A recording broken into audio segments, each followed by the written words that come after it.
Welcome, everybody. I'm joined by Andy, and we're going to do something a little bit different. We're going to rank the live action, non animated Star Wars Disney stuff.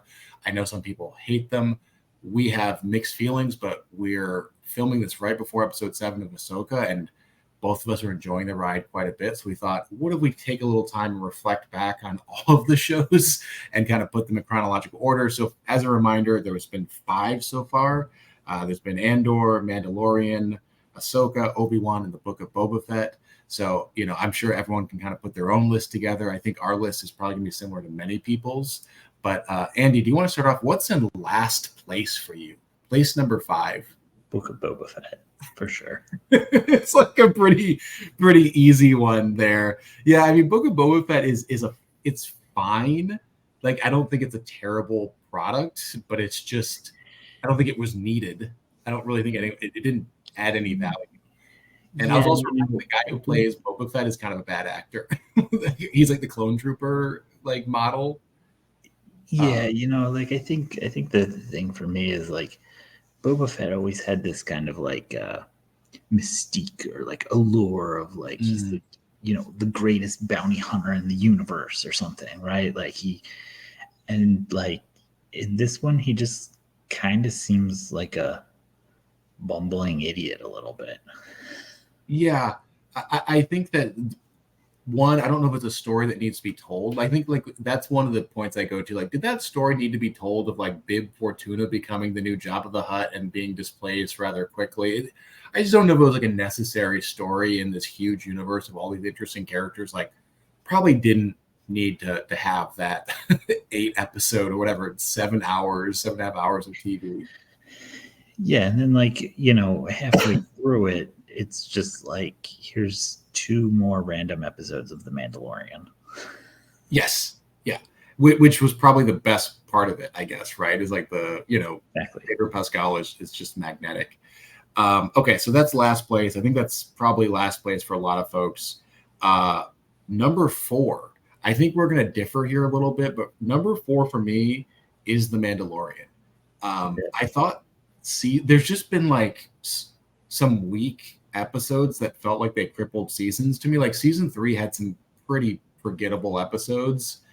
And I know there's like some really iconic scenes in, like with Luke coming in and at the end of season 2. And I just think it didn't really do it. Season 1 was fantastic. Season 1 would be higher up, but like looking at the compendium of all 3, it's number 4 on my list. But I think you have something different at number 4. Yeah, Obi-Wan.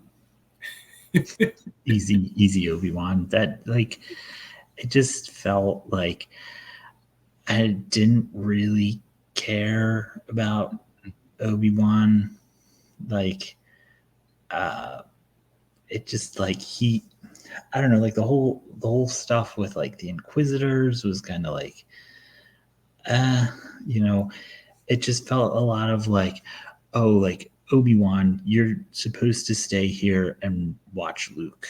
And like that's your job in life from here on out. Because if Luke gets captured or Luke dies or Luke something, like you're supposed to be like prompting him to like want to join the Force and the Jedi and go on that route because okay, there's like Rey is like a Jedi or like, but like Luke is supposed to be the last Jedi, right? Like he's the thing that's going to ultimately bring downfall of Right. the Emperor and Vader and redeem Vader and basically save everything. And they shoehorned in all this crap from the sequel trilogy, which is like non-existent in my mind, but like here's Obi-Wan and like, oh, let's go on this adventure. Oh, I need to go on another adventure. Oh, I need to go find this like Jedi enclave where there's no Jedis. It's just like people in need. Well, guess what? There's 50 trillion people in the galaxy. Like there's going to be some people in need somewhere. Like you need to stay and focus in on Luke.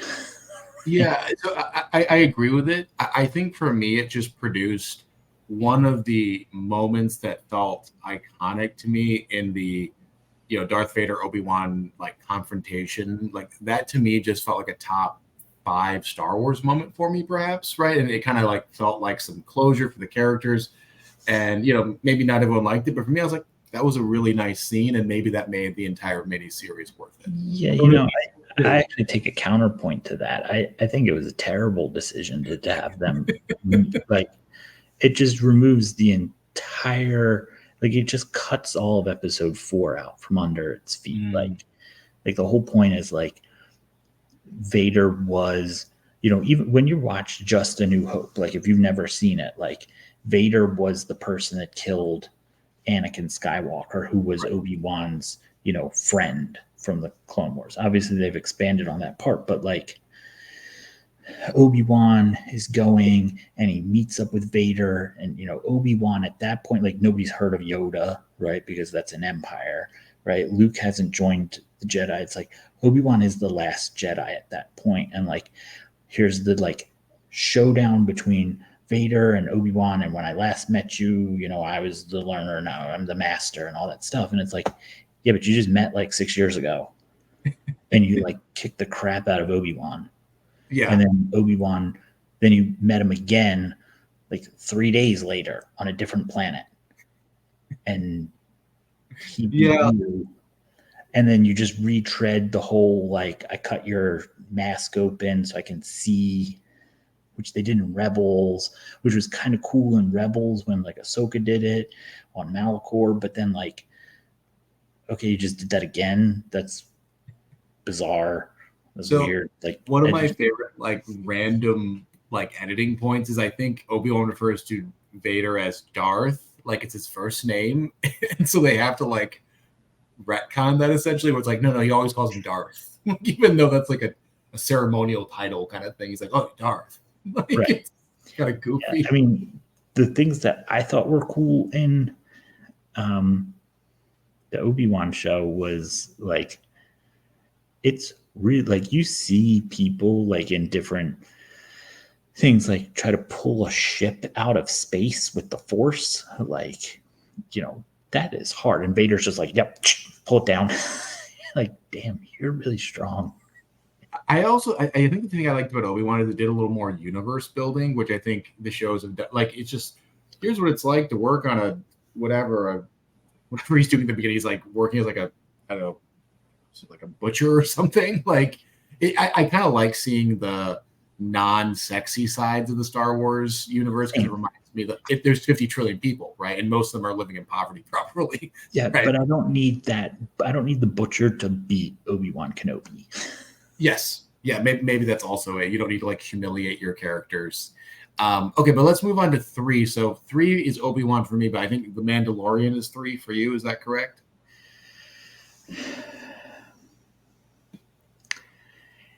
Yeah, probably. Yes, I'll say Mandalorian, but I'll go with The Mandalorian. It feels wrong to say The Mandalorian was 3, though. I know, because it's the most commercially successful and will continue to be the most commercially successful. And Pedro Pascal is like magnetic, and I totally get the allure of his character. I enjoy watching it. I'll watch the next season. I don't know if I'd watch season 2 of Obi-Wan. And I think they might be doing another one. I'm like, well, I mean, I'll watch all the live action stuff because I was. Yeah, no, I'm lying. I will watch it all, but yeah, I mean, Mandalorian, I also really enjoy, and it has a special like feel for me. But I just didn't really enjoy the last season that much, even though I enjoy Mandalorian stuff. Maybe it's just like a little bit too much. This is the way. Like, it was a cool slogan in season 1. I'm like, wait, this might be a bit much now. Yeah, I mean, season 1 Mandalorian is probably the best that they did put out.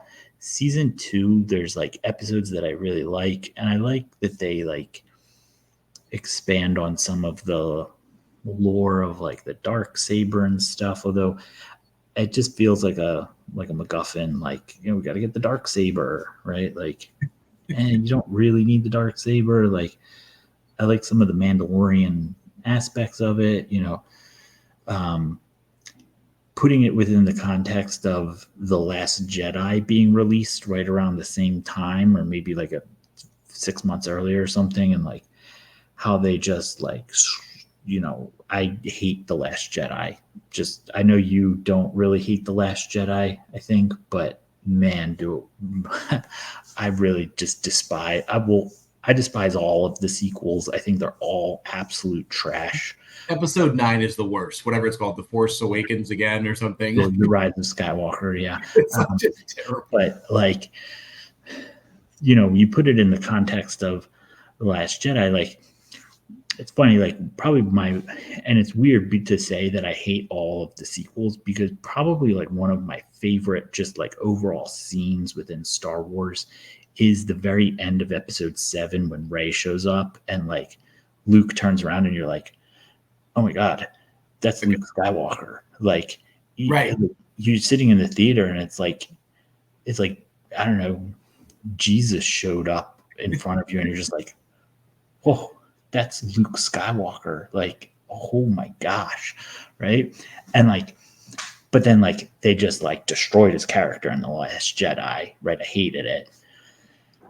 And to see him at the end of Mandalorian season 2, it was kind of like the same feeling where it's like I remember sitting there watching it. It's like people talk about like you'll always remember where you were when like Pearl Harbor happened or Kennedy was assassinated or like 9/11 happened. It's like, I clearly remember when like Luke Skywalker showed up at the end of Mandalorian. Like I can tell you exactly what it was, right? It's like that level of like, wow, that was Luke. And like, it was like young Luke. And like, it was like, wow, this is on.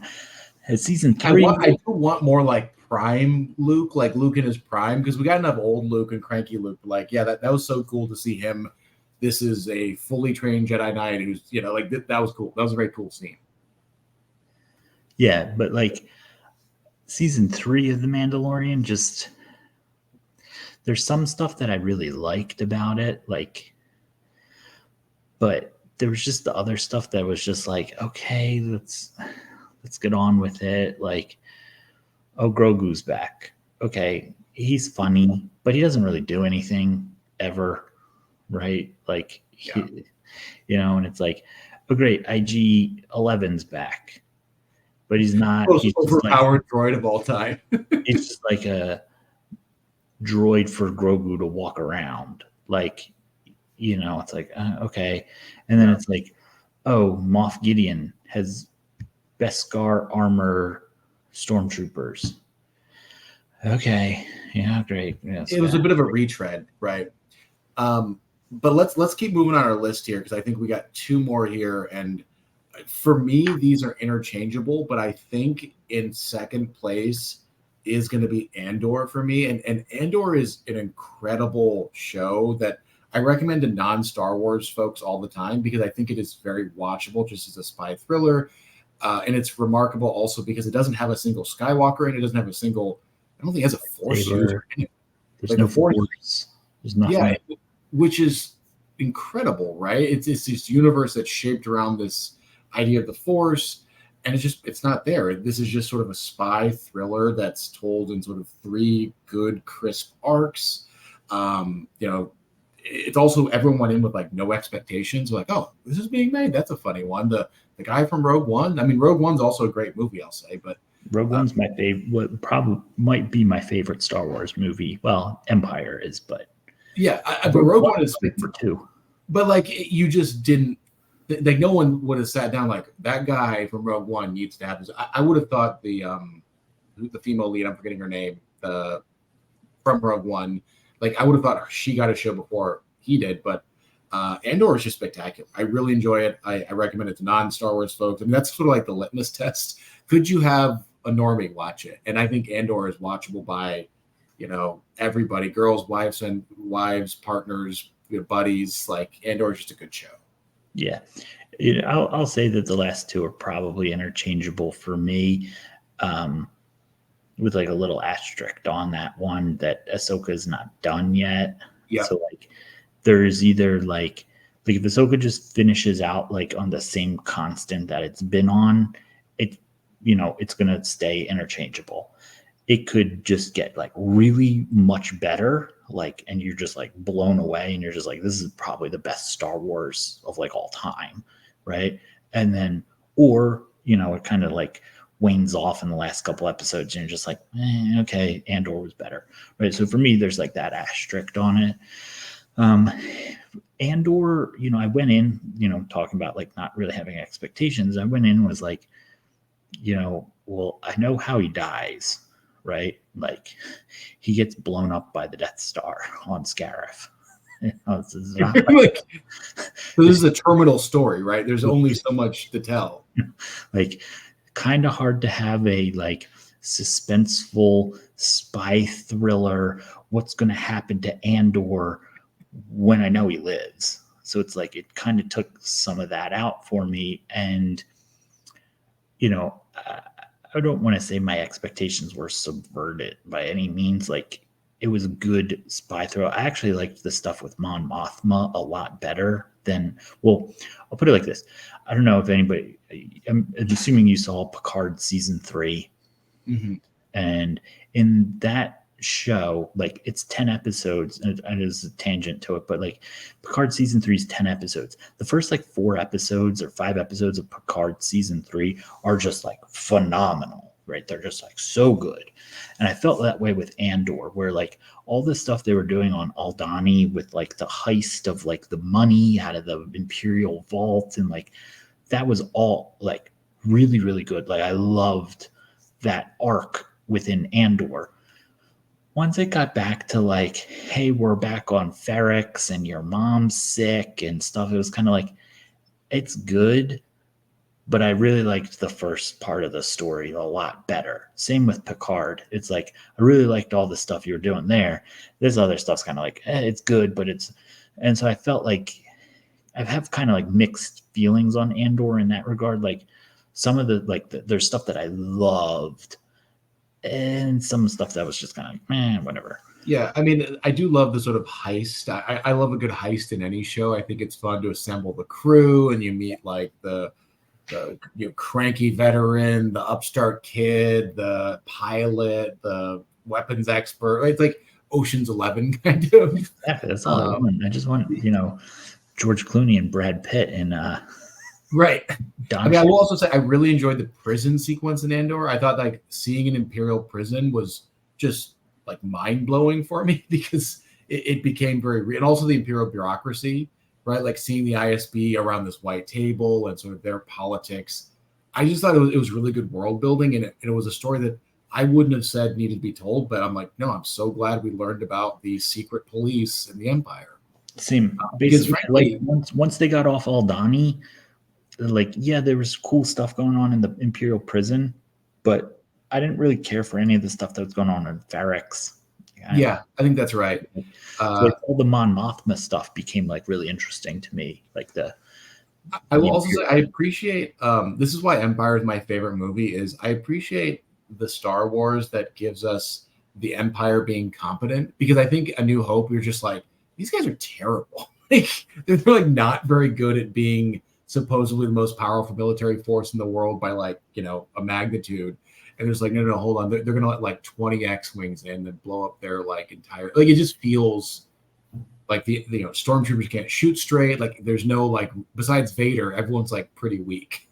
Right. And that's why I appreciate Empire. And I also appreciate, parts of Andor where it's like, no, like the Empire was a pretty thorough police state. He gets this like silly trial in one episode that, just feels like, oh, the Empire isn't like they're thorough bureaucrats that are scary, and this is why they were feared, and not like stormtroopers are absolutely terrible. Like Power 1, Ability 1. Deploy free to the same site as an Imperial ability greater than 2. Come on. That's right. If any non-Star Wars CCG people have stumbled across this and got that reference, then anyways. But I think that leaves number 1. And so we said this at the beginning, but Ahsoka episode 7 has not come out yet, so they could totally blow it. But for me, the last 2 episodes, 5 and 6, have felt really special. And it was the first time in a long time that I've been looking forward to a day of the week. And like Tuesdays at 9. And I can't remember the last time Yeah. I kept track of when a show was launching on streaming. I'm like, oh, it comes out Sundays. I'll watch it Tuesday or Wednesday. But like, no, it's like Tuesdays, 10 o'clock. I'm going to give this a watch. And I'm excited. It's Monday. We're filming this, and I'm excited to watch it tomorrow. I'm really excited for Ahsoka. Yeah, it's funny. I feel like I haven't had in a long time. Feeling like I really loved Rebels, right? I thought it was a great show. There's a couple episodes here and there that are like, this is the episode for kids, but they have 100 episodes, right? It's like you got to fill a lot of content. Yeah, but for the most part, it's like phenomenal storytelling. And same with Clone Wars. Like, there's definitely some, especially in the earlier seasons of Clone Wars, like seasons 1 through 3. There's definitely some like, this was for 8-year-old kids on Saturday morning, not for, the people who are watching the Battle of Mandalore in season 7. Right? Those are like two wildly different concepts for Clone Wars. But I think that like episode 5 specifically, there's a lot of stuff I really liked about episode 6 of Ahsoka, but episode 5 of Ahsoka was very much like, this is like peak Star Wars for me. Yeah. Like every part of this was just like awesome to see. I agree. Where, like, I'm now at like this point in my life, I'm absolutely convinced Ahsoka Tano is the best Star Wars character of all time, at least that they've done. Like, hands down. I'm gonna just throw out that I think Baylan is like top 10 for me. Like Ray Stevenson awesome. In that role, R.I.P. It's incredibly sad. He's been one of my favorite actors since like Rome. If you ever saw that show, yeah. But he has just done such a great job at this like villain who's kind of complicated. Like, he's just like, no, like history repeats itself. I want that to stop. I'm like, oh, maybe am I into this philosophy? Like, I'm kind of buying it a little bit, and like that is a good villain, right? And I don't know what they're going to do if they kill him off or if they're going to recast him if he survives, but he's just so phenomenal in that role. And also just having like a giant person, it reminds me of Vader. Like, Vader's like David Prowse, the actor, was like 6'6", right? It just reminds me of like this big scary presence again. That just gives me kind of the feels, right? Yeah, I mean, it's funny. Like, I think when I watch Rebels, Sabine was my least favorite character on that show, and like, she's pretty cool on this show. Like, she's still not my favorite like Rebels Phoenix Squadron person. Like, but like, I'm just kind of waiting for Zeb to show up. Really, he was man. But like, there's like some funny stuff going on with ages. Like, I think Sabine's like 31 in this, where she's like, "I will be an apprentice." I'm like, "You're an apprentice at 31, lady. You're a full grown woman. Like, you're not like a kid. You're like racing speeders like a teenager." Yeah, but like, there's like some stuff in the show that I just kind of like, wait a minute, where it's like, they're like, hey, we need, like, Hera's like, hey, we need a couple of ships to go investigate this planet, and they're like, no, you can't have it, and you're like, really?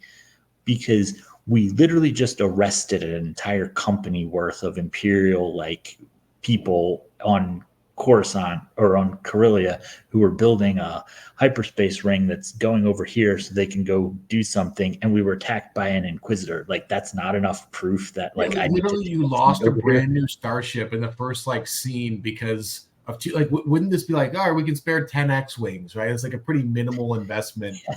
Yeah. You don't need the whole fleet, but like, come on. The Senate's not gonna like be like, there was a Sith Inquisitor who like they're not supposed to be around anymore, and we just arrested a whole organization of Imperial loyalists who are building a giant hyperspace ring, where the hyperspace ring is like right at this planet that you're pointing, that you say you want to go investigate. Like, we're probably gonna send some people to go look at that, but no, like, you're not allowed to. It's like, either you guys are absolutely incompetent or like you're very corrupt. Yeah. And maybe they'll build out the corruption a little bit. I think they kind of hinted at it. It seemed like the panel of senators, there's definitely some like ones they cast as more corrupt than the others. But in general, I think that I went in with very high expectations to Ahsoka because she's a beloved character, right? And Unlike Andor, where I was like, I have no expectations, but I went with high expectations, and so far I've not been disappointed. A little bit of a slow start, but I think we've accelerated, and we're going to hopefully continue to accelerate. I think it's 8 episodes, and I just have no idea where we're going to go here. I mean, Ezra, I think, has to die, right? I mean, by the end of, because he can't like coexist in this universe with all these other like Jedi, like, he is a Jedi Knight, right? And so I don't know what's going to happen to him. Yeah, I'm excited. I mean, there's only 2 more episodes left. Yeah. 8 episodes. So like, I'm interested to see. I feel like it's gonna leave off on a cliffhanger with like Chimera and Thrawn like reuniting the Imperial Remnant or something, and like attacking Coruscant or something. Like it'll. I mean, that would be. I hope he doesn't. I hope he comes back, because that's the most interesting plot point. Like, I don't want him just like, oh no, I got stuck here again. But the zombie stormtroopers, like, I think that the way they cast Thrawn, and I'm so glad they used, was it Mads Mikkelsen or whatever, who's the voice of Thrawn in Rebels, just like phenomenal. He looks great. His forces look distinct, and there's a lot of internet speculation whether they're just stormtrooper zombies or revived by the Night Sisters. I think it's just getting into like really cool parts of Star Wars lore that I always think Star Wars is cool when I'm on Wikipedia being like, oh, okay, the Night Sisters could have resurrected stormtrooper. Fascinating. Like that's when it's good, right? It's not good when you're just like, this is fine, right? Which is how Book of Boba Fett. I wasn't like looking at Bib Fortuna's bio, right? Like at no point was I'm like, oh, Bib Fortuna's a Twi'lek, but he's a gangster Twi'lek. Interesting. Yeah, exactly. I mean, for me, sometimes I feel like the worst part of Star Wars is the Force and lightsabers and stuff. Sometimes I really love that. It's kind of a love-hate relationship with all of that type of stuff, but I can say that Ahsoka's just been hitting on all sound, like even the early episode, like everything that was going on with finding the map and like fighting on Corellia and Morgan Elspeth, who was like a character that I just didn't care about. I also forgot she existed. I'm like, wait, is this like who? I thought she was in Rebels, and I was like, oh no, she was in one episode of Mandalorian, right, where she like has and that was it. And so it's like, okay, like I'm here for this ride. I also just want to say that the soundtrack for Ahsoka is absolutely phenomenal. Like I agree. I think if I had to rank soundtracks, though, Mandalorian is still just so iconic. Like I can't even hear that flute without thinking of Mandalorian. Right? Like it's changed my perception of an instrument forever. Right. So let's call it instrumental. I mean they've got Huttese punk rock. There's like a shakuhachi from like Japan playing like Star Wars the Force theme, like it, and they're just like blending all this like music together. Like Ahsoka's just got like a phenomenal soundtrack. Yeah, supremely cool. All right, well, I think we're gonna call it a wrap there. I'd love to hear your list in the comments. You want to type it out? What's your list? I'm sure we screwed up some facts here. I know that there's some people that don't like Ahsoka. I don't know. I don't really care to read why. I know Dave Filoni's somewhat controversial, but I'm enjoying the ride. I'm happy we have Star Wars. I'm of the opinion that all Star Wars is good Star Wars. Like even, there's an audience for everybody. So that's sort of my take on all this. Any final thoughts? All Star Wars is good Star Wars except for Rise of Skywalker. That was just the best part of after watching Ahsoka, I'm just like, thank God they wiped out all of the New Republic with that super Death Star in Rise of Skywalker, where there's like destroy 5 planets. Like, there goes the government. I'm like, oh, okay. I'm actually happy that the Senate was destroyed. Yeah. I don't know. It's just bad. But yeah, I mean, I like it. And I'll just say that I've enjoyed all of the animated shows as well. Yeah. No, the animated stuff is good. I feel like that's just a separate bucket. It's hard to start putting Clone Wars, and there's been some interesting animated stuff done. But I think that's all for today. Looking forward to episode 7 a lot tomorrow, and we'll see what happens. Hopefully we're not disappointed.